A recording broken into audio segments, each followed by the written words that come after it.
उदयपुर के railway station पर कई सारी दुकानें थीं और ये सारे लोग पास के गांव के ही लोग थे। कई सालों से लोग उस रेलवे स्टेशन पर अपनी रोजी रोटी चलाने के लिए दुकान लगाए बैठे थे, लेकिन पिछले कुछ समय से उस रेलवे स्टेशन पर लोगों का आना जाना कम हो गया था। एक रोज उस रेलवे स्टेशन पर एक पति पत्नी उतरते हैं। अरे भाई सुनो जरा, ये दौलतपुर गांव का रास्ता किधर से जाता है? अरे बेटा, इसे रास्ता वास्ता नहीं पता, और यहाँ दौलतपुर गांव तो है, लेकिन आपको अभी वहाँ के लिए कोई साधन नहीं मिलेगा, इसीलिए आपको इसी रेलवे स्टेशन पर रुकना होगा। सुनिए जी, मैं यहाँ रुकने वाली बिल्कुल भी नहीं हूँ। क्या हम पूरी रात इस रेलवे स्टेशन पर बिताएंगे? आपको अपने रिश्तेदारों के घर आने से पहले पूरी जानकारी तो लेनी चाहिए थी ना। यहाँ से कितनी दूर है दौलतपुर, आप वही बता दीजिए। यहाँ से आधा घंटे का रास्ता है, लेकिन अभी जाना ठीक नहीं है। हम लोग पास के गांव के ही रहने वाले हैं, आप हमारी बात मानिए, यही स्टेशन पर रात बिता लीजिए, कल सुबह चले जाइएगा।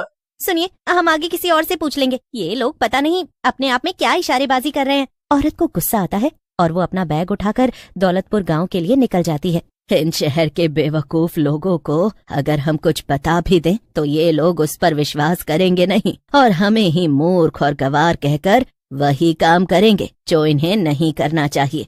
हाँ, अब तो भगवान ही इन दोनों की रक्षा करे। बिल्कुल ठीक कह रही हो काकी तुम, अब तो भगवान ही दोनों को उससे बचाए।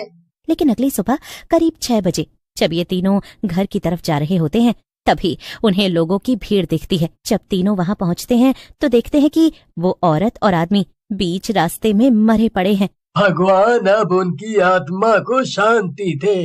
अगर रात भर स्टेशन पर रुक गए होते तो ये हाल तो ना होता इन लोगों का। देखो जरा, भेलपूरी भी खरीदी थी इन्होंने।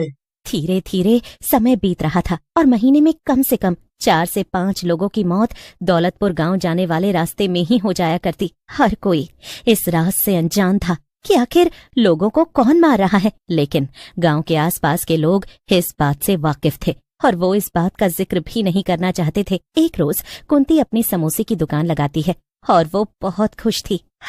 आज मैं 2 घंटे बाद ही ये समोसे बेचकर चली जाऊंगी। वो क्या है ना, मेरा बेटा आने वाला है शहर से और बहू भी, तो मुझे उनके लिए खाना पीना बनाना है। अरे क्या बात है काकी, आज बता रही हो कि उमेश भैया आने वाले हैं। देख रहे हो ना काका, आज तो कुंती काकी के चेहरे से मुस्कुराहट ही नहीं जा रही। क्या बात है काकी, ऐसे ही हंसती रहा करो, अच्छी लगती हो। बिल्कुल कुंती, ऐसे ही हंसती रहा करो। कुंती कुछ देर बाद ही समोसे बेचकर अपने घर चली जाती है। अब उस रेलवे स्टेशन पर कुछ देर बाद करीब शाम के 7 बजे एक औरत और आदमी उतरते हैं जो दौलतपुर गांव के रास्ते अपने गांव का सफर तय करते हैं। कैसा गांव है आपका? पहली बार मैं अपने ससुराल जा रही हूँ, वो भी पैदल। इतने रिक्शे वाले ऑटो वाले यहाँ खड़े हैं, लेकिन कोई भी दौलतपुर गांव से होकर नहीं जाना चाह रहा। लेकिन मुझे दौलतपुर गांव इसलिए भी जाना है क्योंकि मैं अपने दोस्त से मिलते हुए अपने घर जाऊंगा। चलो कोई बात नहीं, कुछ दूरी पर ही अपना गांव है।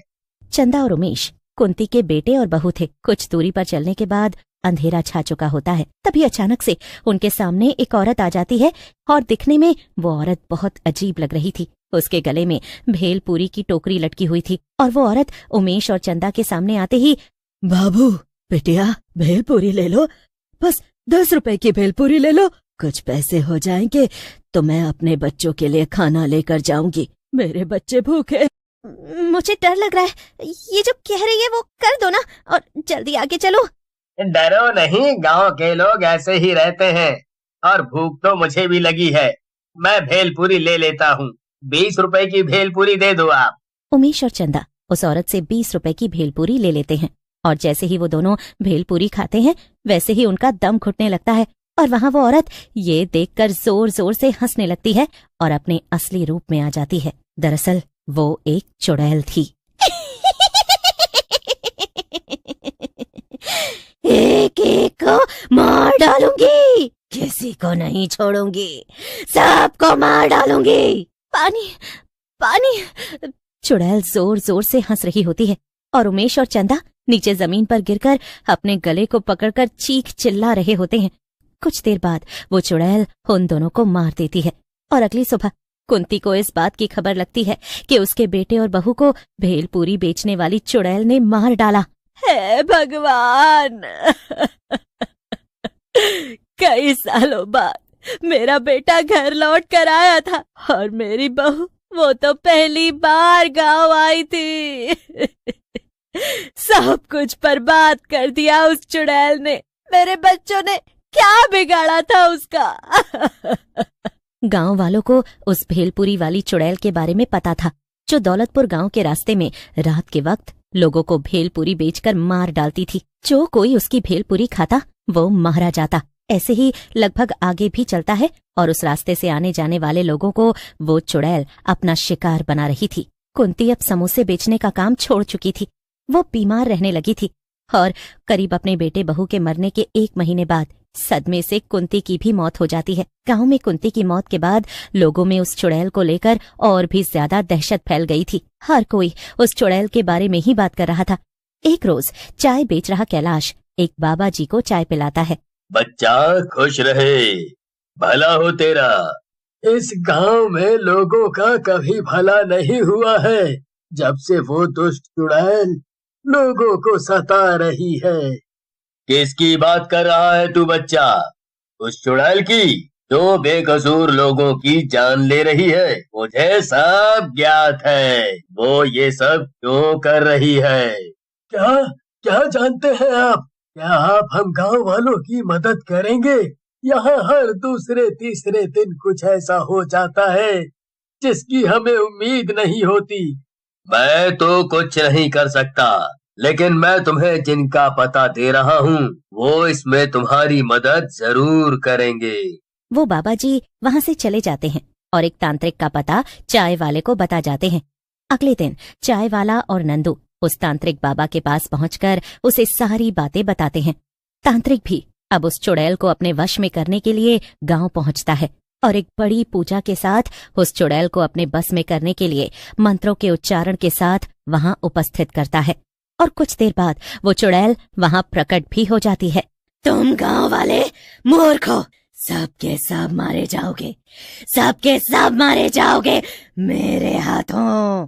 भूल गए वो दिन जब इस गांव की एक औरत और एक लड़के ने मुझे सिर्फ इसलिए मार डाला क्योंकि मेरे पास सिर्फ 500 रुपए थे जो मैंने भेलपूरी बेचकर पूरे दिन में कमाए थे। लेकिन जब मैं घर जा रही थी तो उन्होंने मेरा रास्ता रोका, मुझसे मेरे पैसे छीन लिए और जब मैं चिल्लाने लगी तो मेरी जान ले ली। जितना दुख मुझे अपनों से दूर होकर हुआ उतना ही दुख मैं तुम सबको दूंगी, सबको मार डालूंगी। तांत्रिक मंत्र के उच्चारण के साथ उस बुरी शक्ति को अपनी बोतल में भर लेता है और हमेशा हमेशा के लिए उसे दूर ले जाकर बहती नदी में प्रवाहित कर देता है। उस दिन के बाद से गांव में उस चुड़ैल का आतंक तो कम हो जाता है, लेकिन तब तक उस चुड़ैल ने काफी लोगों का घर उजाड़ दिया था।